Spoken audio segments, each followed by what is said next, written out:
And how would you feel if somebody spit in your face and their saliva landed not only in your eye, but it went in your mouth? So this officer in this report says you spit on them. Mhm. And being intoxicated is no excuse. So we're here on defense motion to behave badly. requesting a PR bond or either to reduce bond. Mr. Gordley, have you tried to make bond on the 7,500? Yes, sir, I have. And why have you not been successful? I don't have like the resources or the people out there to help me. So I've been in here by myself trying to do it. Well, what about your mother and father? They're both deceased. Well, what do you do for a living? I dance and basically just make videos, and I work when I can, but I can't right now. Were you able to save up any money while you were working as a dancer and making videos? I was, but I don't have any access to my funds because I don't have my wallet in here, nor do I have my phone. Okay. All right. So if you had access to funds, how much approximately would you have access to? Honestly, I wouldn't be able to tell you that exact amount because so I get paid from Facebook and Instagram and TikTok and stuff like that because I post videos. Okay. So I don't know. It varies every month. It varies. It could be 200. It could be 1,000. It could be something within that range. But I don't know for sure because I didn't get to post as many videos as I did since I've been in here. I've been in here, going on 5 months now. So I don't have, I wouldn't be able to tell you exactly what's there because it's not residual income. All right. I'm going to set his bond at $1,500. There's to be no residing with minors. Calling 2025 CR 007068, State versus DeAnthony Gordley. Can I have parties announced? Gallery versus State. Robert Ramirez for Mr. Gordley, Your Honor. And are you Mr. Gordley? Yes, ma'am. All right, you're charged with harassment of a public servant. That's a third-degree felony. Range of punishment is anywhere from 2 to 10 years in prison and up to $10,000 fine. Did you understand that the court were to grant your application for deferred adjudication? If for any reason your deferred adjudication were revoked, the court could find you guilty and sentence you up to 10 years in the prison and up to $10,000 fine. Did you review the plea bargain page with your attorney? Did you understand it?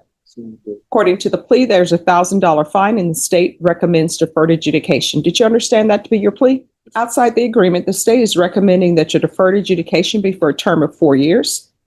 There'll be 200 hours community service restitution, no contact with the complainant, and no contact with 2400 North St. Mary's, the hostility management and alcohol awareness course. Did you understand those are recommendations from the state and the court does not have to follow those recommendations?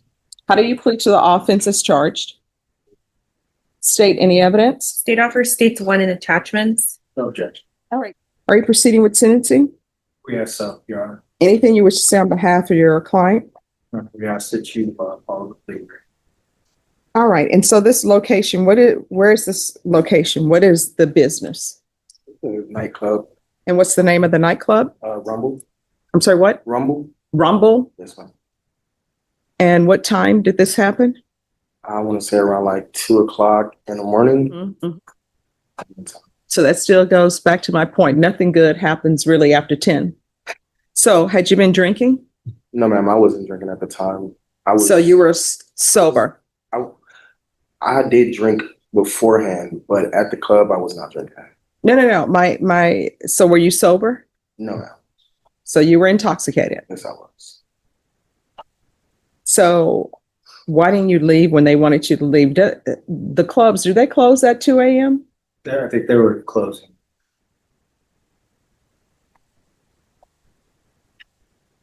There was a lot going on. All right, what does that mean, a lot going on? Somebody asked you to leave a location and you don't leave?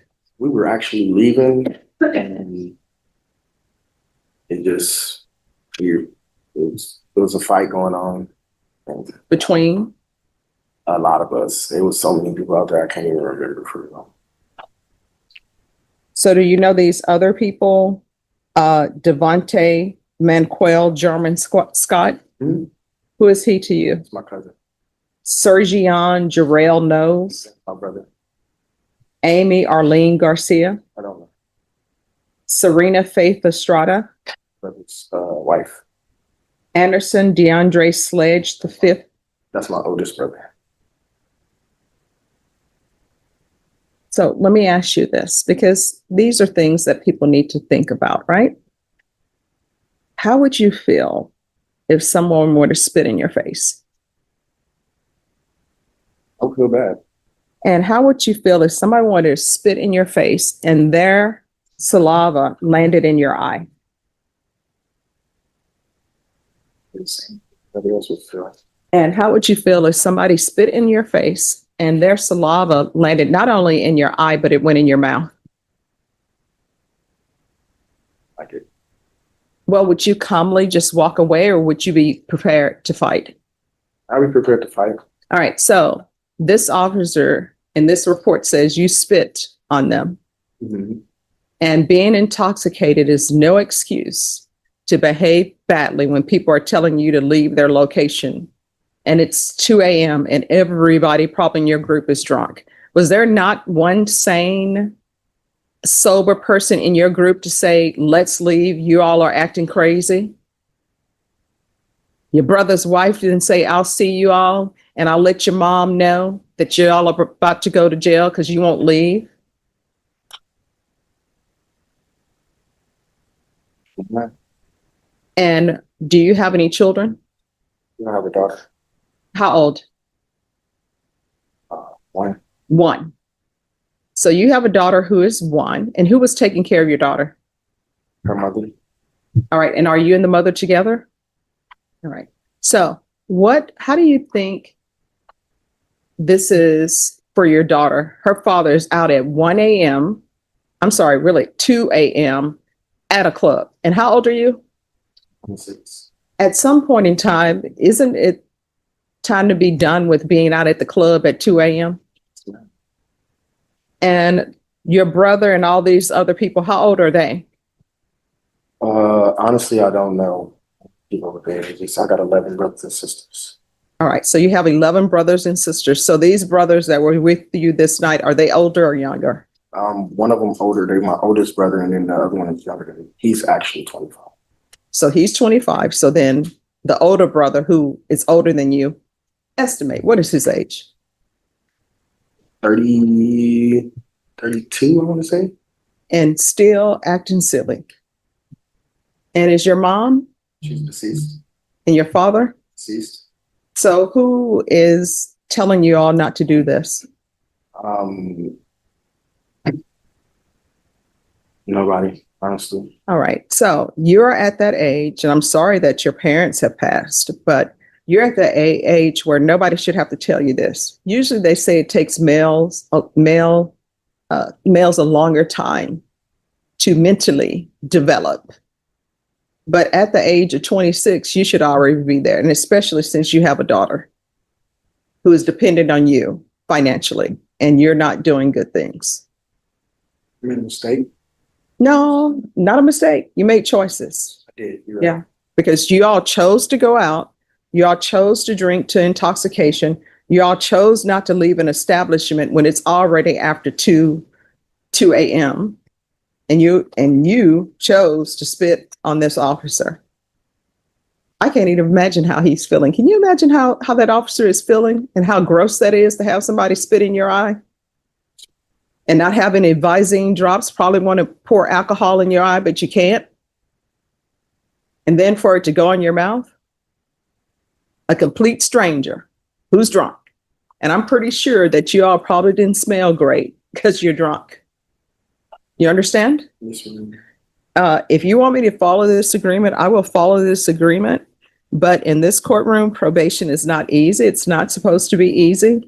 And it's designed for rehabilitation. And what I can tell you, while you're on probation, you're not allowed to drink alcohol at all. Do you understand? Well, I mean, that's fine. You're not allowed to. Do you understand? And you're not going to be out at 2 a.m.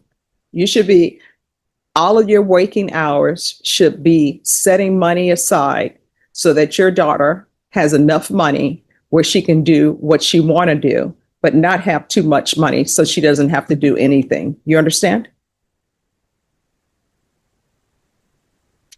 So the court is going to sentence you to 4 years deferred adjudication.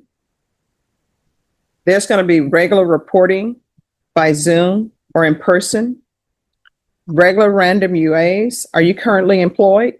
Yes, ma'am. What do you do? I work at True Fit as a trainer. Okay. Proof of employment within 30 days. No employment as a home health care provider or with minors. Do I need to go to True Fit and get in shape? See, I put you on the spot because you're like, I want to tell her the truth, but I don't want to get in trouble. All right. So there has to be no harm. Bashan, he's like, I want to tell her, Judge, hit the gym, but then I don't know how she's going to react. That's okay. I deal in truth. So there's to be no employment as a home health care provider or with minors. There's to be no contact with Brandon Stanley or 2400 North St. Mary Street, Excuse me. 78212. You're going to write a letter of apology to M. Ramirez. And that's the officer, you understand? Mhm. Yes, ma'am. Okay. So other than this alcohol issue, any other drug issues with you? There's going to be 200 hours of community service restitution. I'm going to require parenting classes. Once that's completed, the community service hours will be deemed satisfied. There's going to be 30 sober support meetings in 30 days. Field visits 1 time per month for 6 months.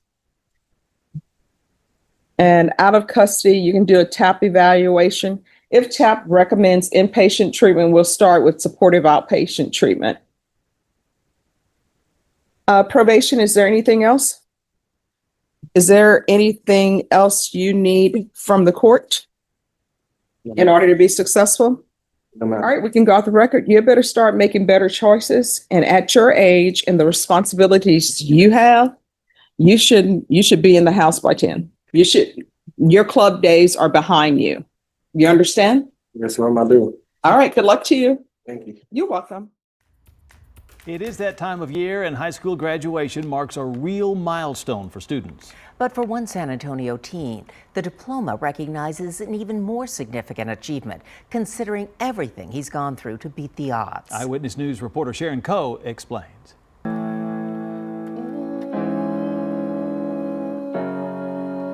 For DeAnthony Gordley, the words in his music tell a story.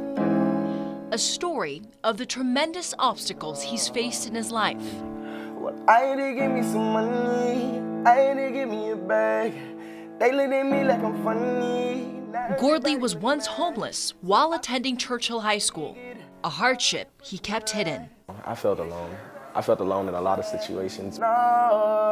He witnessed the death of his father as a child and then went to live with his mother. She later suffered a heart attack and passed away at the hospital when he was in high school. I didn't have a lot of options. It was about 7 months. I was just outside sleeping. I was everywhere you could probably imagine.